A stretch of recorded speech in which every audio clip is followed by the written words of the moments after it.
મારે જે કવિની વાત કરવાની છે ને એનું કોઈ નામ નથી. હશે પણ એણે પ્રગટ નથી કર્યું.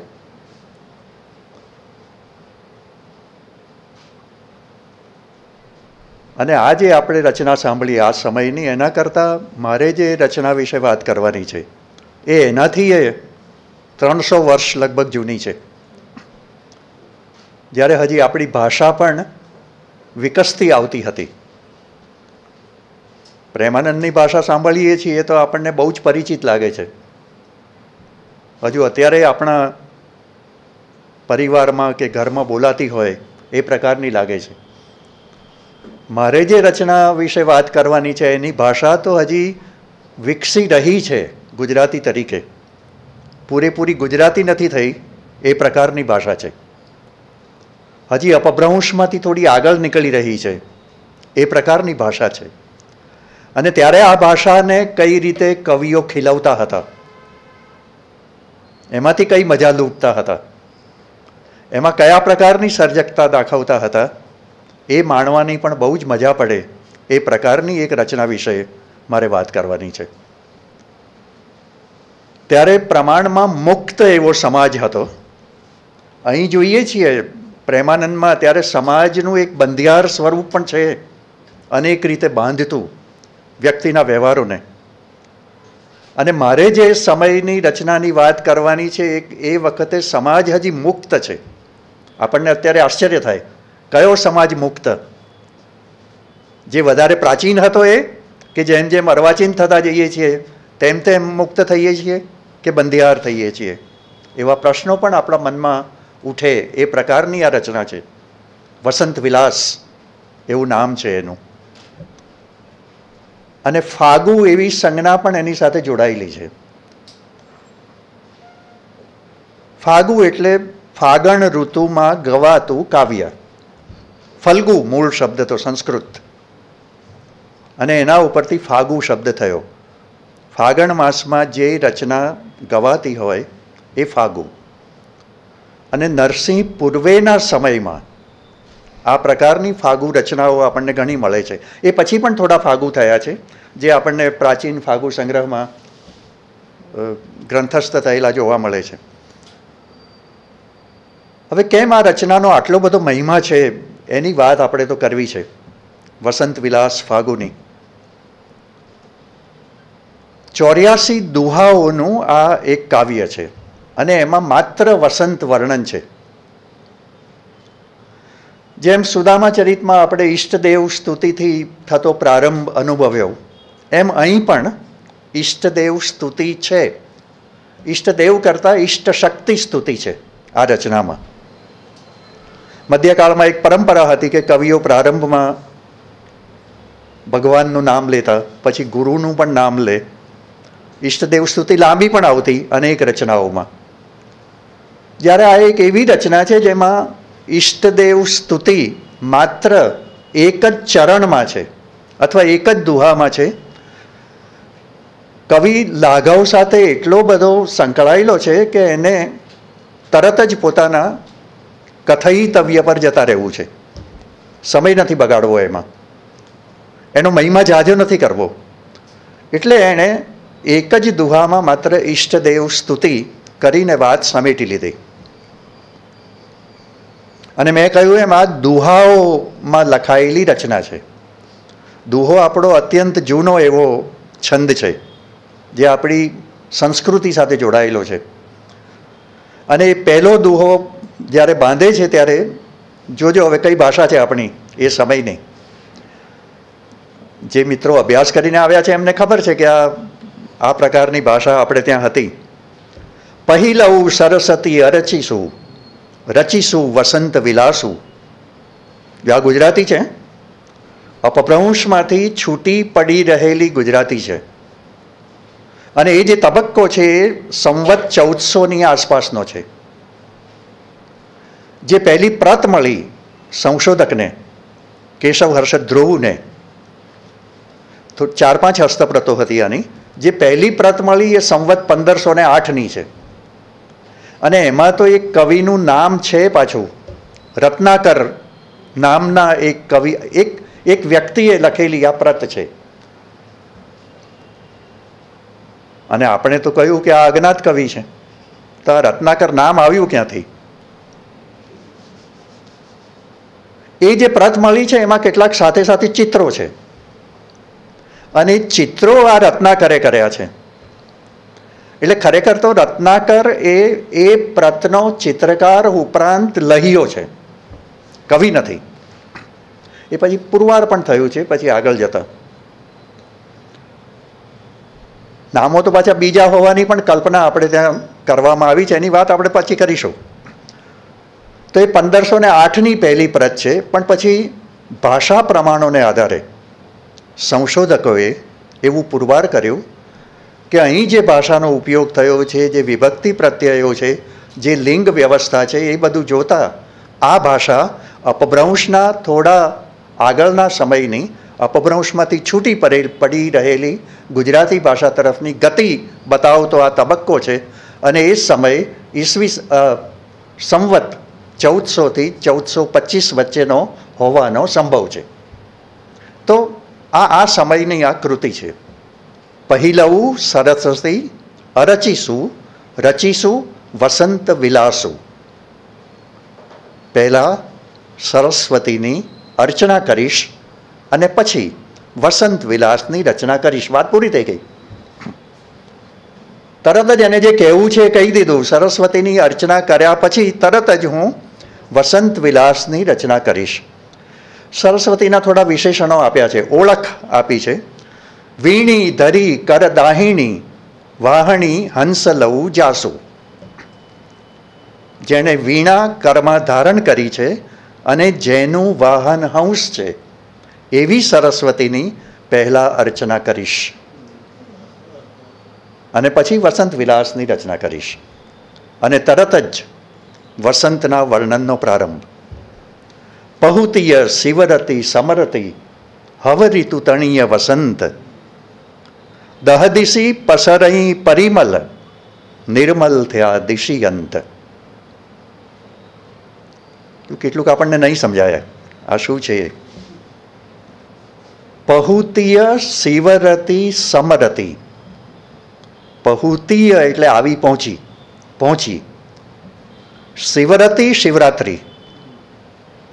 શિવરાત્રિ આપણે ત્યાં વસંતનો એક પ્રારંભનો તબક્કો સૂચવતો ઉત્સવ છે, તહેવાર છે, અથવા તો શિવરાત્રિ જેને આપણે કહીએ છીએ. અને આ શિવરાત્રિ એટલે કઈ? સમરતી. રાત્રિ અને દિવસ સરખા છે એવી શિવરાત્રિ. હવે આ સમરતી શબ્દ બહુ મહત્વનો છે આખા કાવ્યમાં, વસંત વિલાસમાં. એની આસપાસ જ રચના બંધાયેલી છે. આ દિવસ અને રાત્રિ સરખા છે એ તો બરાબર છે, આ એક અર્થ છે સમરતીનો.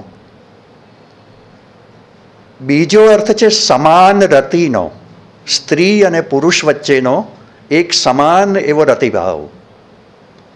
અને ત્રીજો અર્થ છે સમ, જે જૈન કાવ્ય પરંપરામાં આવતો. કાવ્યને અંતે સમતા તરફ જવું, સ્વસ્થતા તરફ જવું, શાંતિ તરફ જવું. ત્રણ અર્થો એક નાના શબ્દમાં કવિએ ભરી દીધા. અને રાત્રિ કઈ? શિવરાત્રિ છે આ તો. અને ત્યાં એ યુગલ છે પેલું શિવરાત્રિનું, શિવ અને પાર્વતીનું જે આદર્શ યુગલ ગણાયું છે આપણી પરંપરામાં, એ યુગલને પરોક્ષ રીતે કવિએ પસંદ કરી લીધું. પહુતીય શિવરતી સમરતી હવ ઋતુ તણીય વસંત. આ જે ભાષા પ્રયોગો છે ને, આ બધાને આધારે કેબી વ્યાસે એવું પુરવાર કર્યું કે આ ભાષા 1400 થી 1425 વચ્ચેની હોવાનો સંભવ છે. આવા તો અનેક પ્રમાણો એમણે આપ્યા છે ગુજરાતી ભાષાના વિકાસના. હવે ઋતુ તણીય વસંત, વસંત તણી ઋતુ નથી. પદ્યમાં તો આની મજા હોય છે. પદ્યમાં આ પ્રકારની છૂટછાટ, પદ્યને વ્યાકરણના નિયમો નડતા નથી. પદ્યની એક મોટી વિલક્ષણતા આ છે, એમાં વ્યાકરણના નિયમો સાચવવાની જરૂર નથી. ગદ્યમાં ચુસ્ત રીતે નિભાવવા પડે. એને માત્રાઓનો ઉપયોગ કરવા માટે, એના લયનો ઉપયોગ કરવા માટે આવી છૂટછાટો કવિઓને લેવાનો અધિકાર છે આ બધો પદ્યમાં. તો હવ ઋતુ તણીય વસંત, દહદિશી પસરઈ પરિમલ. પરિમલ દશે દિશાઓમાં પ્રસરી રહ્યા છે. નિર્મલ થયા, દિશી અંત. એક જગ્યાએ દહ દિશી છે અને બીજી જગ્યાએ દિશી અંત છે. બંનેનો અર્થ એક જ છે. અને આજે હજી આપણે ત્યાં બંને જોડણી માનીએ છીએ, 10 અને 10. આ જે તબક્કો આવ્યો છે ભાષાનો, 20 અને 20, આપણે હજુ બંને બોલીએ છીએ. એ વખતે પણ હતો. દહદિશી પરિમલ, દહદિશી પસરઈ પરિમલ, નિર્મલ થયા દિશી અંત. દિગંતો નિર્મળ થઈ ગયા છે. વસંત તણા ગુણ ગહ ગયા, મહમયા સવિ સહકાર. ત્રિભુવની જય જયકાર, પિકા રવ કરઈ અપાર. કોયલ આવી ગઈ ત્રીજા દુહામાં. તો શિવરાત્રિનો ઉલ્લેખ કર્યો ન કર્યો ને વાત પૂરી કરી દીધી. અને જેવો ત્રીજા દુહામાં કવિ આવે છે કે વસંતની છડી પોકારતી કોયલ આવી જાય છે. વસંત તણા ગુણ ગહ ગયા, મહમયા. જો હવે આજે ગહ ગયા આવ્યું અને મહમયા આવ્યું. ગહેકી ઉઠ્યા અને મહેકી ઉઠ્યા. આપણે ગુજરાતીમાં તો આ સમજીએ છીએ. પણ આ કવિએ જે પ્રાસ મેળવ્યો, વસંત તણા ગુણ ગહ ગયા, ચરણ પૂરું થયું એનો શબ્દ, અને બીજું ચરણ શરૂ થયું મહમયા સવિ સહકાર, મહેકી ઉઠ્યા. તો એણે પહેલા ચરણનો છેલ્લો શબ્દ અને બીજા ચરણના પહેલો શબ્દનો આંતરપ્રાસ મેળવ્યો. અંત્યાનુપ્રાસ તો મળે પાછા. સવિ સહકારનો સહકાર તો આવશે, પછી બીજા ચરણનો પણ અપાર એવું આવશે. ત્રિભુવની જય જયકાર, પિકા રવ કરઈ અપાર. તો અંત્યાનુપ્રાસ તો મેળવે છે કવિ, અંતરપ્રાસ પણ મેળવે છે. પહેલા ચરણનો છેલ્લો શબ્દ, બીજા ચરણનો પહેલો શબ્દ, ત્રીજા ચરણનો છેલ્લો શબ્દ, ચોથા ચરણનો પહેલો શબ્દ. અને એને અંતરયમકની સાંકળી કહેવાય છે. આ તો આખી રચનામાં છે. 84 દુહાઓમાંથી 4-5 દુહાઓ બાદ કરતા સળંગ આવી અંતરયમકની સાંકળી કવિએ નિભાવી છે. એટલે એનો પદ ઉપરનો સંયમ કેટલો બધો છે, એની સર્જકતા કેવી વૈપુલ્યવાળી છે, એની પ્રતીતિ આપણને આ પ્રકારના બંધારણને આધારે થાય. તો કોયલની છડી પોકારતી હોય, જાણે કોયલ સોને કી છડી રૂપે કી મસાલ, આવી જાણે વસંત ઋતુ દબદબા ભેર. એવો એક પ્રારંભ કવિ ત્રીજા દુહામાં તો કરી આપે. ચોથામાં એ થોડું વસંત વર્ણન ચાલે છે. અને પાંચમામાં તો એ એક પથિકને દોડતો બતાવે છે. પદ્મિની પરિમલ લહકઈ, મહકઈ મલય સમીર. મયણુ જીહા પરિપંથીય, પંથીય દાયી અધીર. પદ્મિની પરિમલ લહકઈ, લહેરો લે છે જાણે એમ. પદ્મિની પરિમલ. હવે પદ્મિની એટલે તો પદ્મિની માત્ર કમલિની નથી. આ પદ્મિની એવી સ્ત્રીની મહેક આવી રહી છે. હવે કઈ પદ્મિની છે? પેલો પંથીય દાયી અધીર છે ને, એની સાથે જોડાયેલી પદ્મિની છે આ. પદ્મિની પરિમલ બહકઈ લહકઈ મલય સમીર. મયણુ જીહા પરિપંથીય. મયણુ એટલે મદન, કામદેવ. પરિપંથીય એટલે બે અર્થ થશે એના. સાથે સાથે ચાલી રહ્યો છે અને માર્ગને રોકી રહ્યો છે. બે અર્થ છે આમાં. મયણું જીહા પરિપંથીય, સામે પણ છે અને સાથે પણ છે. પંથીય, મયણું જીહા પરિપંથીય, પંથીય પેલો પ્રાસ પાછો આવ્યો, આંતર પ્રાસ. પંથીય ધાઈ અધીર, એક પંથી એક પથિક દોડી રહ્યો છે. વસંત ઋતુ છે, ક્યાંક ગયો હશે કમાવા માટે અને હવે દોડતો દોડતો આવી રહ્યો છે. આ આપણે ત્યાં હતી આખી પરંપરા. મેઘદૂતમાં વર્ષા ઋતુ છે અને પેલો વિયોગ અનુભવી રહ્યો છે અને સંદેશો મોકલે છે. સંદેશક રાસ નામનું એક કાવ્ય થયું છે આ ગાળામાં, અબ્દુલ રહેમાન નામના એક કવિનું, મુસ્લિમ કવિનું. એમાંય પેલો દૂરથી ખંભાત ગયેલો પાછો આવે છે ને એનું એક સરસ ચિત્ર છે ને દૂરથી એ પત્નીને મળવા આવી રહ્યો છે ઋતુ બદલાતા. અહીં ઋતુ બદલાઈ છે. બે ઋતુઓ છે આપણે ત્યાં માણવાની, વસંત અને વર્ષા. વર્ષામાં આપણે બેઠા છીએ અને વાતો વસંતની કરીએ છીએ, પણ બંનેની સુરખી એક જ છે. બે ઋતુઓએ આજે 2 મહિનાના ગાળા આવ્યા છે ને, એણે તો માનવ જીવનને પ્રસન્ન રાખવામાં બહુ મોટો ભાગ ભજવ્યો છે. નહીંતર તો બીજી ઋતુઓએ આપણું શું કર્યું હોત. પણ આનો ભરપૂર એવો વસંત વૈભવ આ રચનામાં છે. અહીં કોઈ સુદામા કે કૃષ્ણ આવા નામવાળા પાત્રો નહીં હોય આ રચનામાં.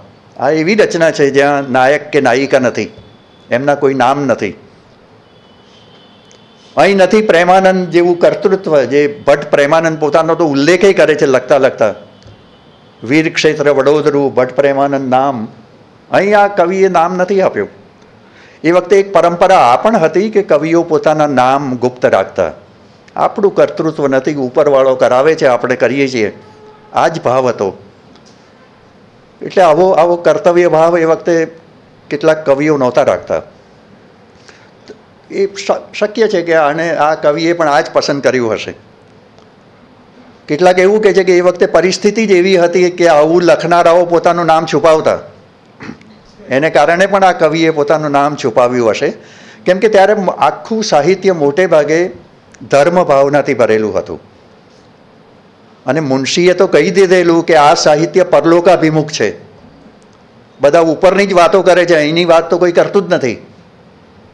મોક્ષ મેળવવાની જ વાત કરે છે, પણ અહીં રહ્યા મળી શકે એવું છે એવું તો કોઈ નથી કહેતું. આવું મુનશીએ એમના સમયમાં ગુજરાત એન્ડ ઇટ્સ લિટરેચરમાં અંગ્રેજીમાં કહેલું, પણ મૂળ ભાવ આવો હતો.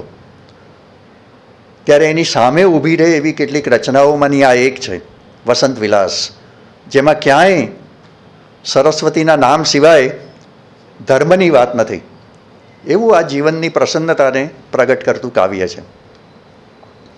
આવી રહ્યો છે પંથીય, મુસાફર આવી રહ્યો છે, પણ બસ પછી આટલું જ. એ આવે છે ને કંઈ નાયિકાને મળવાનો છે કે નહીં એની જાજી વાત નથી, પાછી અટકાવી દીધું અને ફરી પાછો વસંતનો વૈભવ આ કવિ પ્રગટ કરતો જાય છે.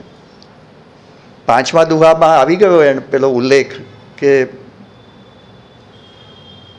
આવ્યો છે, કોને મળવા આવ્યો છે ને એનાય ઉલ્લેખો નથી હજી તો, પણ આપણે સમજી શકીએ વસંત ઋતુના પ્રભાવને કારણે. પણ પદ્મિનીમાં એ સંકેત પડેલો છે. એ જે પદ્મિની શબ્દ વપરાયો છે ત્યાં આપણે એવું પામી શકીએ કે એ એને મળવાને માટે હવે આવી રહ્યો છે, પ્રયાણ કરી રહ્યો છે, અધીરો બનીને દોડી રહ્યો છે પાછો. નહીંતર વસંત પૂરી થઈ જાય જો ધીમે ધીમે આવવા જાય તો. એટલે પણ કદાચ આ અધીરતા છે અને કેટલાક સમયનો વિયોગ પણ હશે, 1 વર્ષનો તો ઓછામાં ઓછો હશે, એને કારણે પણ એ અધીરાઈથી દોડી રહ્યો છે. પણ આપણને એમ થાય કે હવે હમણાં એ નાયિકા સાથે મેળવશે ને એ બે વચ્ચેનો કંઈક મિલન શૃંગાર એમાંથી ઊભો થશે. આવું કશું જ કવિએ નથી કર્યું. પછી ફરી પાછા એ વસંતના વર્ણનમાં જોડાય છે અને ત્યાં હવે આ પથિક એકલો નથી. હવે નાયિકાની એક સ્થિતિનું પણ ચિત્ર આવે છે પાછું. વિરહિણી નાયિકા કયા પ્રકારનો ભાવ અનુભવે છે. એકલો પથિક જ આ નથી સ્થિતિમાં મુકાયેલો, નાયિકાની પરિસ્થિતિ પણ આ ઋતુમાં આ પ્રકારની જ છે. નાયિકા પોતાની સખી સાથે બધી જાત જાતની વાતોમાં ગ્રસ્ત છે, એનો સમય નથી જતો. કાગડાને બોલાવે છે, આવ્યો છે કાગડો, તું આવ ને કંઈક બોલ તો હું તારી પાંખોને સોનાની બનાવું, તારી ચાંચને સોનાની બનાવું અને તારી પાંખોને રૂપાની બનાવી દઉં, પણ તું કંઈક એવો ઉદ્ગાર કાઢ જેથી કરીને મારો પતિ મારા સુધી આવી પહોંચે. આજે આ બધા કવિ સમયો છે. કવિ સમયો એટલે પોતાના સમયની માન્યતાઓનો કવિ ઉપયોગ કરે એને કવિ સમય કહેવાય. કવિઓના તો કોઈ સમય જ નથી હોતા, પણ પોતાના સમયની માન્યતાઓનો ઉપયોગ કરી લે કોઈ કવિ, એને કવિ સમય કહેવાય છે.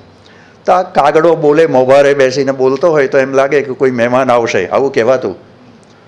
હવે તો ભાદરવા મહિના સિવાય મહેમાનો આવતા જ નથી.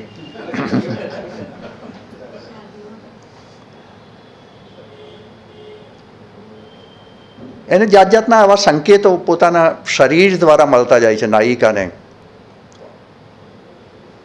કહી સખી મુજ પ્રિય વાતડી રાતડી કિમહી ન જાય. પોતાની સખીને એવું કહે છે કે હે સખી, તું મને કંઈક એવી વાત કે, અને કોની પાછી? મારા પ્રિયની. કહી સખી મુજ પ્રિય વાતડી રાતડી કિમહી ન જાય. રાત મારી કેમે કરીને જતી નથી. સખી મુજ ફુરક કઈ જાંગડી તા લગી બિહુ લગી આજ. હે સખી, મારી જંગા ફરકે છે શુકન અપશુકન, અને તું થોડી વાર બેસ, કદાચ આવી પણ જાય કે છે, બેસ મારી સાથે થોડી વાર, મારો સમય આ રીતે પસાર થાય.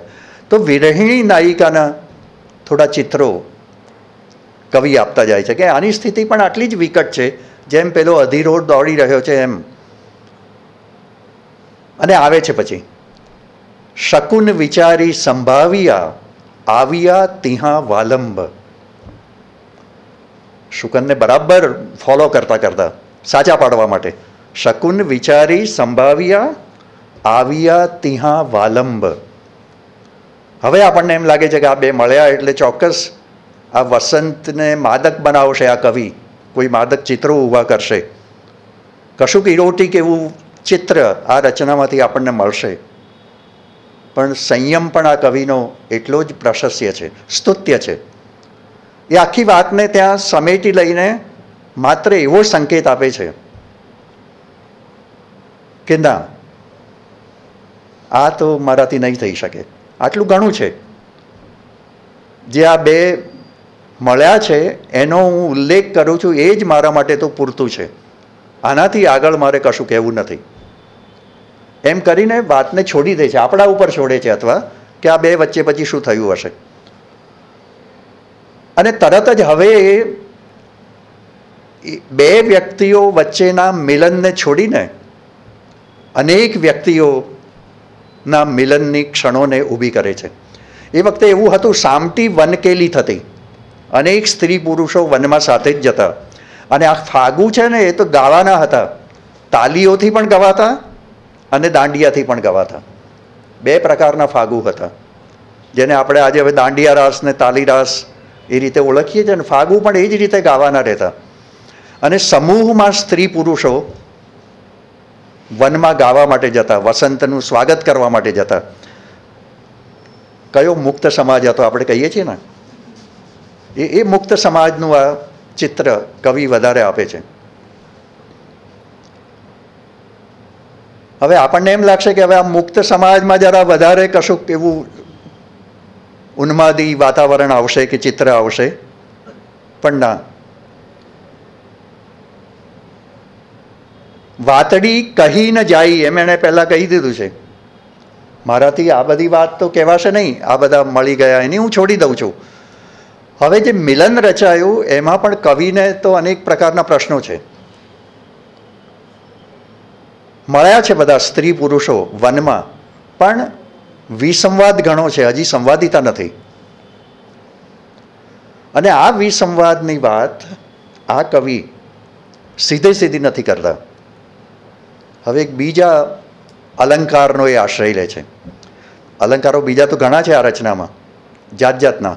વસંતના વર્ણનની વાત કરે છે ત્યારે અનેક પ્રકારના અલંકારોનું નિરૂપણ એમણે કર્યું છે.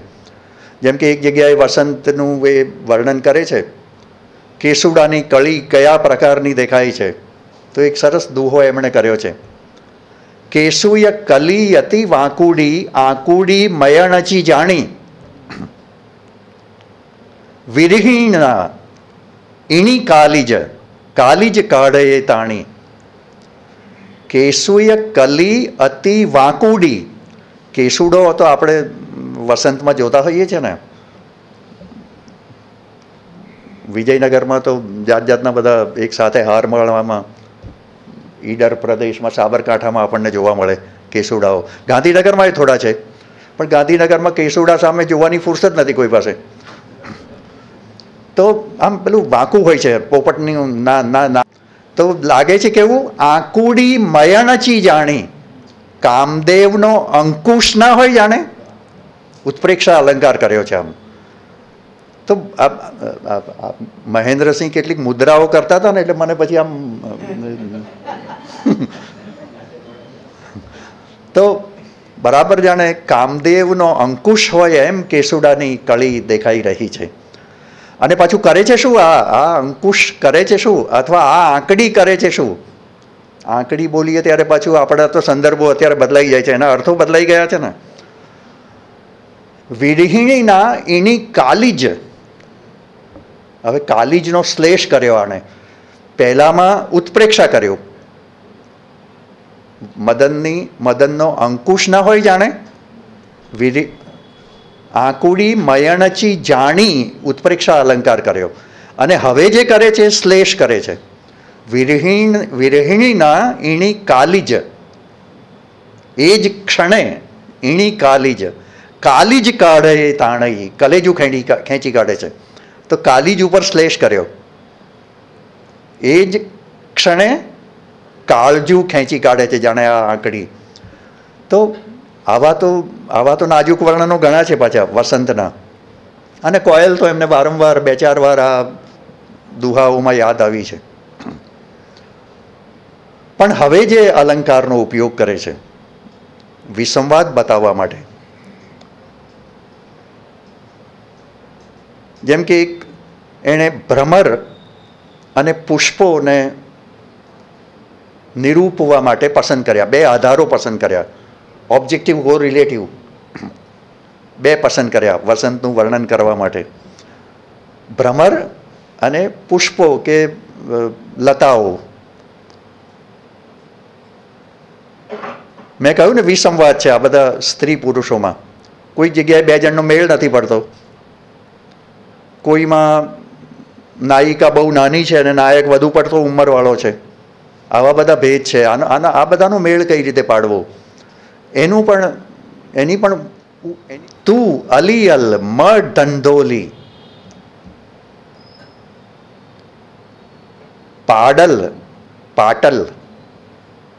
પાટલ પુષ્પ છે.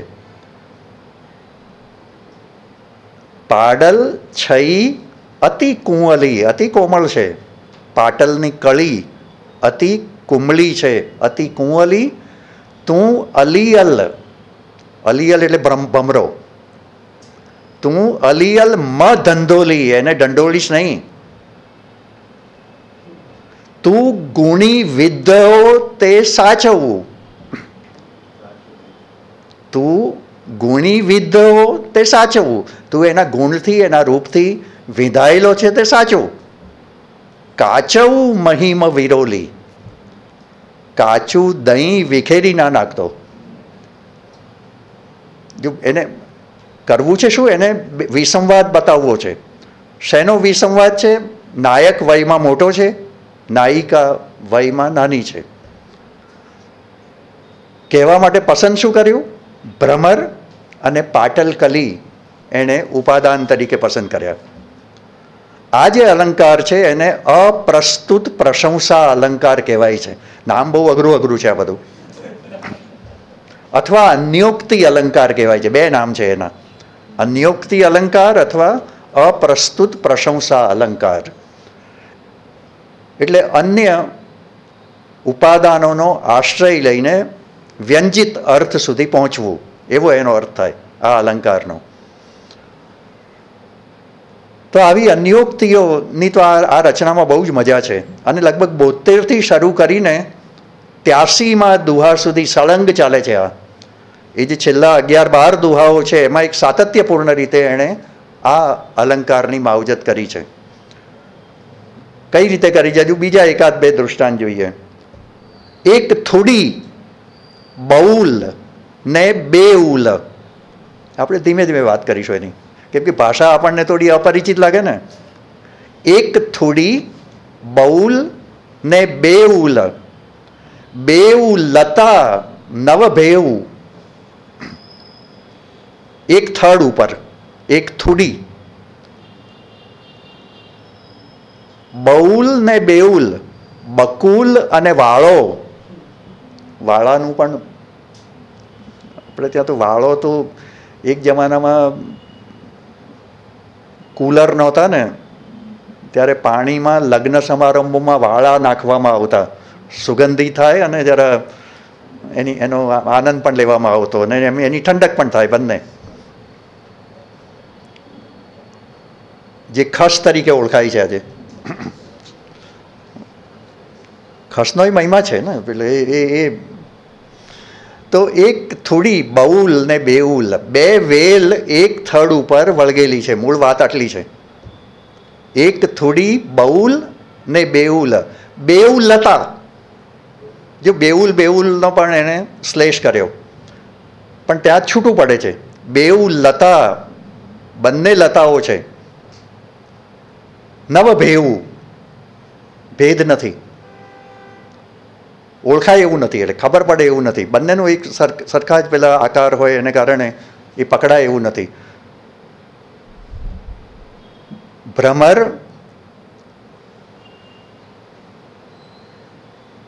ન વિચાલી, વિચાર ન કર. પામર ભમર વિચારી કિસ્યા મર. હે ભ્રમર, તું આવો વિચાર કરીને શા માટે મરી જાય છે? ભમર વિચાલી કિસ્યા મર.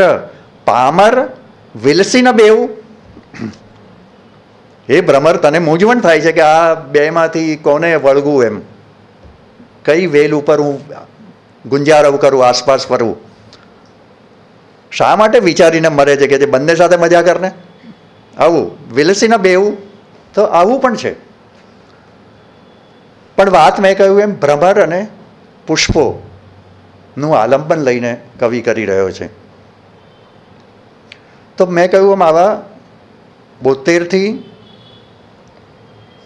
83 સુધીના દુહાઓની એક આખી હારમાળા છે, જેમાં એ પ્રગટ રીતે કશું કહેવું ન પડે એટલા માટે આખા વિસંવાદનું ચિત્ર આપણી સામે રજૂ કરે છે.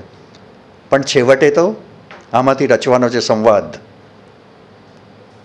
સંવાદની ભૂમિકાએ જવાનું છે અને છેવટે સંવાદ રચાય પણ છે. ઈણ પરે, હવે સમાધાન થઈ ગયું, બધે સંવાદ ઊભો થઈ ગયો છે.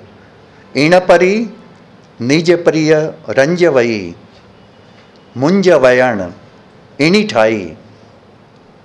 આ કાવ્યનો છેલ્લો દુહો છે, 84મો. આ રીતે ઈણ પરી નિજ પ્રિય, પોતાના પ્રિયને રંજવઈ, આનંદ આપીને, મુંજ વયણ ઈણી ઠાઈ, એ સ્થળે મીઠા મધુર વચનો સંભળાવ્યા. ધનુ ધનુ તી ગુણવંત જી, વસંત વિલાસુ ગાઈ. છેલ્લે અહીં ફલશ્રુતિ આવી ને, આ ફલશ્રુતિઓનો સમય હતો. છેલ્લે તો બધું કલ્યાણકારી થાય ને જે વ્યક્તિઓ આ રચના સાંભળશે એ બધા પણ ધન્ય થશે એવો ભાવ પ્રગટ કરવામાં આવતો જ. એમ આ કવિ પણ છેવટે તો આ જ વાતે સમાપન કરે છે કે આ રીતે પોતાના પ્રિયનું રંજન કરીને, મીઠા વચનોથી પ્રસન્ન કરીને, સંવાદિતા ઊભી કરી, અને જે ગુણવંત આ રચના સાંભળશે, ધનુ ધનુ તે ગુણવંત જી, વસંત વિલાસુ ગાઈ, જે વસંત વિલાસનું ગાન કરશે. હવે આ જે છેલ્લો દુહો આવ્યો એને આધારે કેટલાક મીમાંસકોએ, સંશોધકોએ એવું પ્રસ્થાપિત કરવાનો પ્રયત્ન કર્યો કે આમાં જે બે નામો આવે છે, મુંજ વયણ, અને ગુણવંત સંભવ છે કે એ કવિના નામ પણ હોય. કે કવિઓ પોતાનું નામ છુપાવતા ને જેમ ગઝલકારો પોતાનું નામ લાવીને શ્લેષ કરે છે ને છેલ્લે બીજા અર્થમાં પ્રયોજે છે, એમ આ કવિએ પણ એવો શ્લેષાર્થ કરવા માટે આ શબ્દોનો ઉલ્લેખ કર્યો હશે. પણ પછી સંશોધકોએ એવું કહ્યું કે એ જે બે મુંજ અને ગુણવંત શબ્દ આવે છે એ નામ તરીકે નથી આવ્યા, વિશેષણો જ છે. અને વિશેષણો તરીકે આવ્યા હોય તો એ કવિના નામ ન હોઈ શકે. અને પછી જાત જાતના તર્કો ચાલ્યા છે કે આ કવિએ આવી ઉપદેશ વગરની રચના કરી, ધર્મ ભાવના વગરની રચના કરી. અને આ એવો સમય છે જ્યારે મોટે ભાગે જૈન કવિઓનું આધિપત્ય વધારે હતું પ્રાગ નરસિંહ સમયમાં. અને એ જૈન કવિઓ ઉપશમની વાત વધારે કરતા, વૈરાગ્ય બોધની વાત વધારે કરતા હતા. અને આ કવિએ આવી કોઈ વૈરાગ્ય બોધની વાત કરી નથી, એટલે ચોક્કસ આ કવિ જૈનેતર હોવો જોઈએ, આવો પણ એક તર્ક થયો. આ જૈન કવિ નહીં હોય. અને એણે સરસ્વતીનો ઉલ્લેખ કર્યો છે, કોઈ જીન શાસનનો ઉલ્લેખ નથી કર્યો, જીનેશ્વરનો ઉલ્લેખ નથી કર્યો. પણ સરસ્વતી જૈનોમાં સ્વીકૃત પદ્માવતી છે, એટલે સામે પ્રતિતર્ક પણ ચાલ્યો છે કે ભલે એણે સરસ્વતી લખ્યું હોય પણ હોવો જોઈએ એ પદ્માવતી ભક્ત અને જૈન હોય પણ કરો, સંભવ છે. એટલું જ નહીં, એ જૈન કવિ હશે અને પછી આ શૃંગારની વાત કરી રહ્યો છે એટલા માટે શક્ય છે કે એણે પોતાનું નામ છુપાવ્યું હશે. તો આવો તર્ક પણ ચાલ્યો છે. બંને ચાલ્યું છે સામસામે. હવે ખબર નહીં લોકોને આમાં શું કામ મજા પડી હશે, આ જૈન છે કે જૈનેતર સાબિત કરવામાં.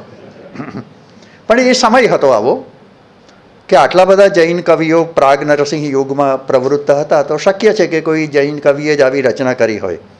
અને જૈન કવિઓએ જ્યારે ઉપશમ કેન્દ્રી રચનાઓ કરી છે ત્યારે પ્રારંભમાં શૃંગારિક નિરૂપણો કર્યા જ છે. શૃંગાર મંજરી નામની તો એક રચના છે જ મધ્યકાલીન સાહિત્યમાં, જૈન કવિને હાથે લખાયેલી. તો આવું થયું છે. તો શક્ય છે કે આ કવિએ છેલ્લે ઉપશમમાં નહીં જવું હોય એટલે પોતાનું નામ અજ્ઞાત રાખ્યું હશે.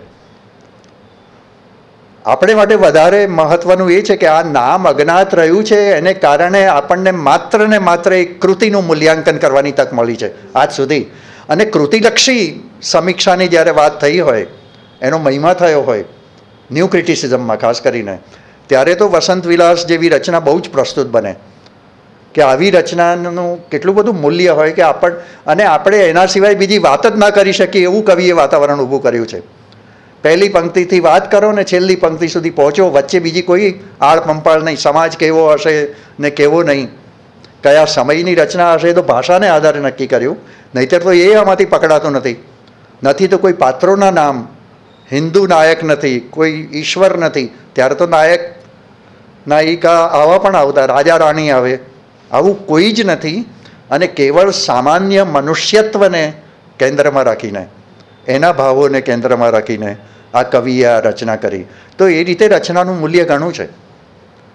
અને આવો વસંત વૈભવ આપણા આખા ગુજરાતી સાહિત્યમાં બીજી કોઈ રચનામાં નથી આવ્યો.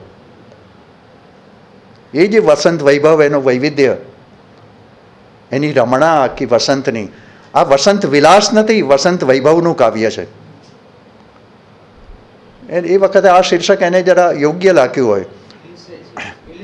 વિલસનના, પ્રફુલ્લનના અર્થમાં એને મૂકવાનું સૂઝ્યું હોય. પણ આખો વસંતનો વૈભવ અને એ વસંતનો મનુષ્ય પ્રકૃતિ ઉપર પ્રભાવ. એટલે પ્રકૃતિ અને રતિનું સંયોજન જ માત્ર નથી, આ સમગ્ર મનુષ્યના ભાવ જગતનું આખું ચિત્ર આ કાવ્યને નિમિત્તે આપણા સુધી પહોંચે છે. અને એ રીતે વસંત વિલાસ આજે પણ અત્યંત પ્રસ્તુત લાગતી અને આજની જ લાગતી રચના બને. આજે તો આ બધા વૃક્ષોની ઓળખ હવે લગભગ આપણે ધીમે ધીમે ગુમાવી દીધી. મેં ના કહ્યું બકુલ ને બહુલની આપણને ખબર ના પડે, પણ ત્યારે આજે સમૃદ્ધિ હતી પ્રજાની, આપણી પ્રજાની, વનકેલીઓ રચાતી, વનોત્સવો રચાતા, નૃત્યોત્સવો રચાતા હતા. એનું એક કેટલું સરસ ચિત્ર, પ્રસન્નકર ચિત્ર આ વસંત વિલાસમાંથી આપણને પ્રાપ્ત થાય છે. તો આ નિમિત્તે અમને બેને જોડ્યા. ઓપનિંગ બેટિંગ થઈને આમાં પુસ્તક પરિચયનો કાર્યક્રમ આજથી જ શરૂ થયો છે અને બે આપણી અત્યંત મહત્ત્વની સીમાવર્તી રચનાઓ જુદી જુદી રીતે. પ્રેમાનંદ જુદી રીતે આપણો બહુ જ મોટો કવિ છે, પણ આવી જે રચનાઓ છે એ પણ કવિતા સત્વથી નાની સૂની નથી. પ્રશિષ્ટ એવી જે આપણી રચનાઓ છે એમાંની આ બે રચનાઓ પસંદ કરી. અમે બંને ક્રિકેટ રમ્યા છીએ, એ રીતે પણ પ્રારંભક તરીકે અમને પસંદ કરવામાં આવ્યા. તો અને અમને બંને પાછા એક જ જમાતના છીએ, તો એ રીતે પણ અમને આ આકસ્મિકતાનો લાભ મનીષભાઈએ આપ્યો. એ બધું ગોઠવી રહ્યા હતા ને, કઈ કૃતિને કોની સામે ગોઠવવીને, ગોઠવણીમાં બહુ જ નિષ્ણાત છે આ. ત્યારે છેવટે આવું એક સંયોજન ઊભું થયું અને શોધતા હતા કૃતિઓમાં કોને ક્યાં કોણ સરસ રીતે વાતો કરી શકે. બહુ સરસ રીતે તો અમે કરી શકીએ કે નહીં, પણ અમને જે કૃતિમાં રસ પડશે એમાં મજા પડશે એમ કહીને અમે આમાં દાખલ થયા છે. આવી રચના વિશે, મારા જેવા માણસને મધ્યકાળ વિશે જોડવામાં જ હજુ તો કેટલાકને મુશ્કેલીઓ થાય કે આમાં શું કરશે ને, આ તો એમનો વિષય નથી ને, આ ક્ષેત્ર નહીં હોય, આવું બધું લાગે ને. એમને એવું થાય ને, પણ એમના માટે એ લોકો એવું માને કે આ અશ્વત્થામામાં જોડવાને બદલે સુદામાચરિતમાં ક્યાં જોડી દીધા એમને. આવું કોઈને પણ થાય. તો મેં કહ્યું ને કે આ જોડવાના માહેર એવા અહીં બેઠા છે, એમણે અમને જોડ્યા. પણ આ નિમિત્તે વાત કરવાની તક મળી એટલે આનંદ પ્રગટ કરીએ. ધન્યવાદ. બંને વક્તાઓના વક્તવ્યથી કે વિશેષ પ્રાપ્તિ થઈ હોય તો બંને વક્તાઓનું તાળીથી અભિવાદન કરીશું. આપ સૌ સમય ખર્ચીને આવ્યા એ માટે આપ સૌનો આભાર. એક સમૂહ તસવીર પડાવી લઈએ, ત્યારબાદ કાર્યક્રમ પૂર્ણ જાહેર કરીશું. આભાર.